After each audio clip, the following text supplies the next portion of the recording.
next week's card, 255, right? Initially, we were going to get Deiveson Figueiredo against Cody Garbrandt, which I was very excited for. Garbrandt tore his bicep. Really sucks. Biceps never going to look the same as Robbie Lawler. But instead, we get Alex Perez, the calf kicker from hell. He chopped off Jussier Formiga's leg, and the UFC sent him packing. But yeah, dude, this card is sick. And we'll start from the bottom. Right? We've got Louis Kosei making his UFC debut. He was on week 4 of the Contender Series. I think he was on week 4. Super talented. And then the next fight, Kyle Dawkins. I believe he's another Contender Series dude last season, taking on Dustin Stolfus. The dude who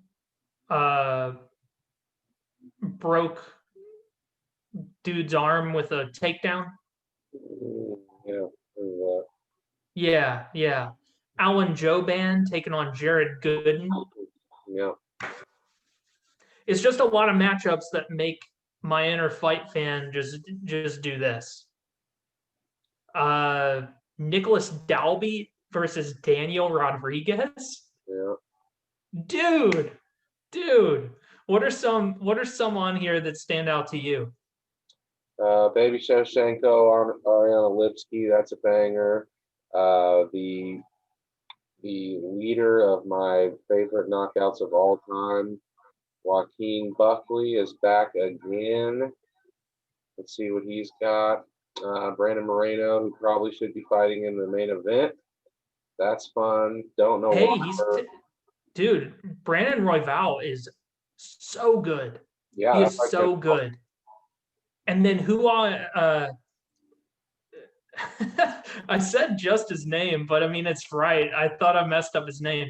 Mauricio Hua taking on Paul Craig again. Strange fight, but it's okay. Hey man, it's a rematch. They got unfinished business. Their last bout was a draw. Whatever. What are you gonna do? I'm just excited to see that one. I'm always down to see Caitlin Chookagian and also Cynthia Calvillo.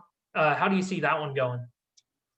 I'm leaning Calvillo, but Chookagian has a very specific skill set that she could implement if she can just take Calvillo down and hold her there. But we'll see. It's in everyone's best interest that Calvillo wins because Chookagian's already got murked by Shevchenko, so it'd be nice to have some new blood at the top of that division. And then contender. Yeah, I think it's a really great test for both women, right? Because Chookagian, well, okay, Calvillo, she's a pretty much a grappler through and through, yeah.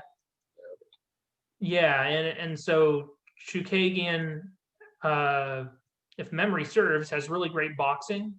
Nope. Really long. Wrestling. What's that? Chookagian's a wrestler. She likes to wrestle. Really? Yeah, because remember she was using her hands and just got knocked out against Andrade. Yeah, she got kicked to the old body. Yes, but she got kicked to the old body. Wrestle. There we go. Okay. Okay. Got ground and pounded decisions. Well, of course, they're all decisions.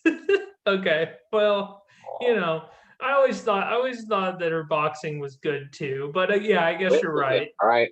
I don't even know. Neither one of us, as extremely hardcore fans, don't even know the skill set of the top of the women's 125 division. So, there's not much to work with there. I mean, that's the thing, is that when you have a champion like Shevchenko, who is so complete in every area of the sport, it becomes a thing where it's like what are these women even going to do? Like, I don't know. Like Jennifer Maia, if I'm being honest, I don't think that she's shut out skill wise. Like, I mean, I think Jennifer Maia is the type of fighter to beat someone like Shevchenko. Just like kind of got there, uh, kind of got there through. I mean, obviously hard work, skills, um, not overly mind blowing in any aspect, which is kind of a good sign. Because a lot of these women get into the cage with Shevchenko and they're like, well, if I can make this one skill set work that I think I have the edge over Shevchenko in, I'll be the champion. And then they find out, oh no, I forgot. Shevchenko is just better than me everywhere. Mhm. And I think it will take a fighter like Jennifer Maia, who hits hard, who's tough, comes forward, and has ground skills as well as stand-up skills. That said, I don't see her getting it done on Saturday. No, Jennifer Maia is simply another lamb to slaughter, but I don't see her getting brutally just got head kick knocked out. No. I say she probably goes to a very dominant decision loss. Yeah, and then Shevchenko keeps the train a rolling, racks up these Demetrius Johnson-like title defenses. Yeah. I mean, it's the blessing and curse of a dominant champion. I mean, what else can you do as a champion other than, and she's already tried to move up, or I mean, she's already had multiple bouts with the champion. Oh Jesus. Oh geez, I didn't even realize this. I Yeah, didn't even realize this. Look at the rankings for 145. yeah, it's strange they even put that there. Look at these rankings. Don't forget, there's a full women's pound for pound now, which is totally unnecessary. Real women's pound for pound. Huh. Huh. Weird. I mean, honestly, I would just include Shevchenko and Nunez in just like pound for pound. I know it's Like, to be honest, like I didn't know we needed a women's pound for pound. you know Because I mean, like, honestly, I would put Nunez, like, her achievements against really anyone in the sport and her dominance against anyone in the sport. Oh well, it is what it is. Um yeah. Oh yeah, I forgot. Jessica Andrade. Hmm. That that is interesting. I forgot that she had moved up Yep. and she looked freaking great. Yep, one fight went straight to number one in the next division up. I mean, I would love to see her fight Shevchenko. She should next. She's the most dangerous person in the division now. Yeah. Oh yeah. Yeah, man. That's dope. And I mean, I just want to reiterate that I do think that, I mean, Maya is obviously among the top of the division. I mean, the way she took out Calderwood was super impressive. I didn't expect her to take out Calderwood. I expected Calderwood to win. So Same, but Calderwood is also super hit and miss. So yeah, man. It's one of those things where there's just certain fighters. I mean, across men's and women's divisions, that when you look at them on paper, the skills they bring to the table, you think like, yeah, obviously this person should be best in the world. But there's like the the X factor of mental state. And I feel like with certain fighters, it's way more relevant than others. Like in terms of male fighter, Robbie Lawler is one that comes to mind. Cerrone. Cerrone is another one that comes to mind.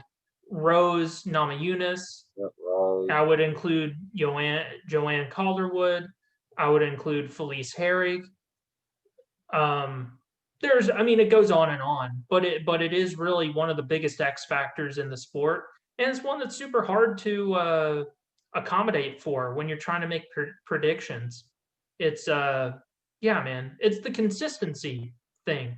Um, it's consistency, but it is what it is. Oh, very disappointing. I was very disappointed when I found out Mike Perry versus Robbie Lawler was no longer happening, and granted, we're definitely spoiled when I'm let down by Mike Perry versus Tim Means, because I think that's also bound to be fireworks.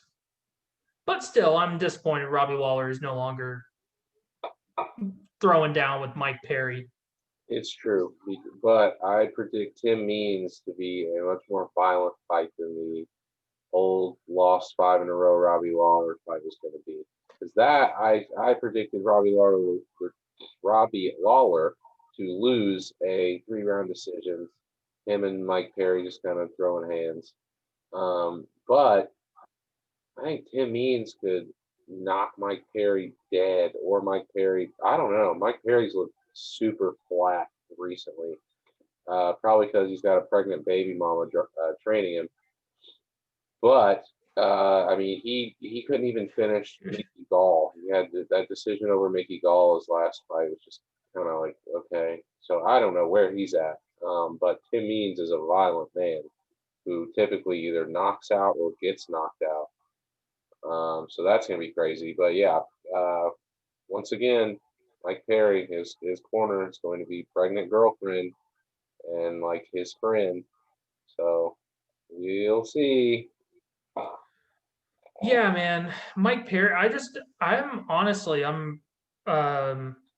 I'm honestly shocked that the UFC still wants to be in the Mike Perry business. To be honest, I think a couple of losses, 2 more losses, and they may not want to be anymore. I just with Platinum Princess just coming out and like officially going on record with allegations. And then Dana White did the Dana White thing when he was asked about it and just like played coy, like, I don't know, I haven't heard anything yet. I haven't heard anything about that. It's like, dude, if he's asked about that like this media week, and he may have already been if he's been available, it's like, how long can you keep saying I haven't looked into it before it's just like, okay, well, at this point you just don't care. Like you just clearly you're not worried about it. Is that Mike Perry brings eyeballs, and that's your bottom line at this point. That was the thing. At one point, Mike Perry was like a solid co-main event against someone like a Donald Cerrone. Like that was his level. But recently, he's fallen on some hard times, and he's not really that kind of guy anymore. So I feel like if he can't put together like some exciting fights coming up, then it may not. It may be the end of the run for him in the UFC because I mean, yeah, he got knocked out by Jeff Neal. He actually got. Bam. That was a rough one. Round one. He looked good against Vicente Luque, but that was when he was still training with a team. Yeah, man. I just think there's something. Well, I mean, okay.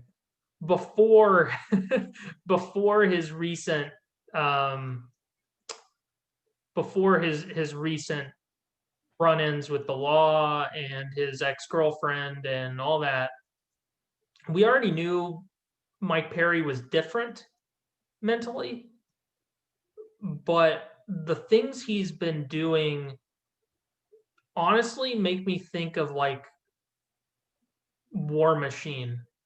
Yeah. Like I think probably Mike Perry goes out in a similar fashion to War Machine. He seems like one of these guys that needs like that like don't do well when you go to like a big gym and there's just like all kinds of people, but they rather have just like one coach that's like all about them. Like Rose has, where it's like TJ and what's his name, where it's like I got my one guy that's like all about me and somebody that's like gonna be looking out for my best interests, and now he doesn't have anyone like that around him. He's just doing whatever he wants and shooting from the hip. And No, he's certainly not improving his fighting skills at all. no. Honestly, man, we've seen this sport long enough.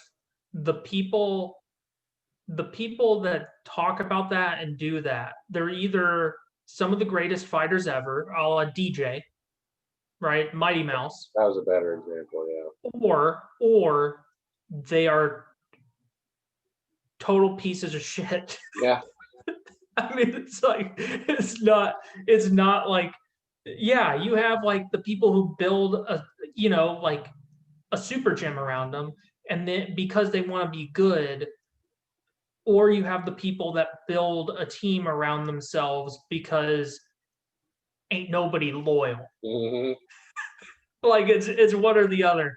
And yeah, and Mike Perry joins the long-standing tradition of ain't nobody loyal, much like the uh, Charles Felony Bennett. Bennett before him.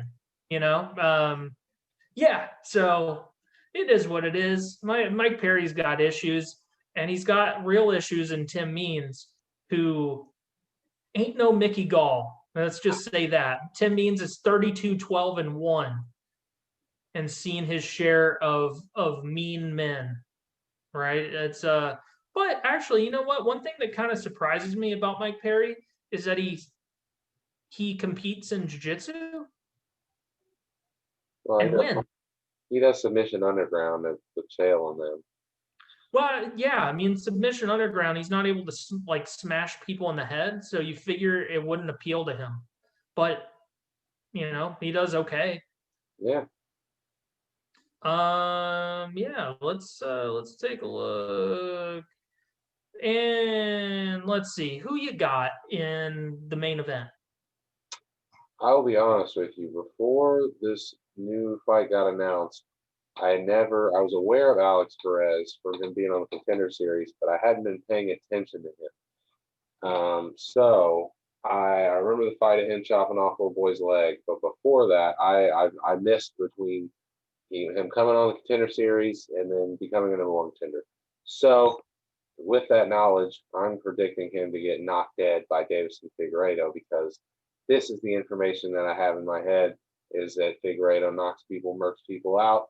I know he obliterated Joe Benavidez like it was nothing twice, and Benavidez beat Alex Perez.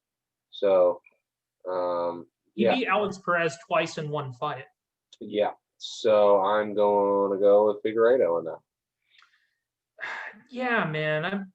Figueiredo, I don't think gets the respect he deserves, but he cracks for a 125er. Definitely. Yeah.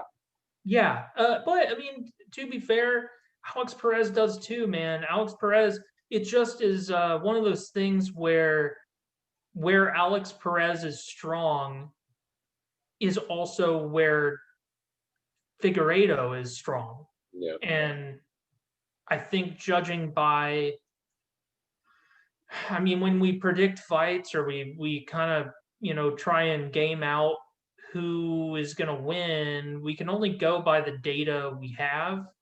And the data we have is that Alex Perez has been stopped via strikes at the highest level. Figueiredo has not. Figueiredo has only stopped people and violently. So, yeah, I'm also leaning Figueiredo, although I think it would be really cool for Perez to be the first Contender Series alum to capture a title. It's very, very few fights anymore do I get personally wrapped up in who wins or loses. I don't know if you're the same anymore. But yeah, I mean, I'm gonna. I'll wake up Sunday and whoever won. I don't have a dog in the fight. I just hope it's a good fight. Yeah. No, I'm definitely not personally invested in this one. I agree with you. My fighters that I'm personally invested in like have waned over the years. Now it's really just like like Izzy or somebody like that, they're like, oh man, I'm like on the edge of my seat when they're fighting, and like I feel something if they lost. But like a lot of those guys for me have retired already at this point. I mean, that is really who is left for me. The people I get like emotionally tied to their wins and losses. Yeah. It really is people we watched growing up, really, and it's very rare anymore that like a modern fighter elicits the same response. Yeah. Like Condit and Matt Brown are booked, right? They are both dudes that I am emotionally invested on whether or not they win or lose. So that's going to be a tough one to watch. Yep. If I'm being honest, it's going to be tough to watch. You know, yeah, dude. There's quite a few. Like I would love to see on this card in particular. I would love to see who I'll win. I just he's an old dog, man. He's an old dog, and you just like to see the old dogs get their due. You know, not in a bad way, not in an old Yeller way, but like in a Lassie kind of way. Or does Lassie get killed at the end too? I don't remember. Maybe in like a birthday way, like here's some cake, like that. Okay, yeah. Okay, sure. Yeah. Who I hope you get birthday cake. Yes.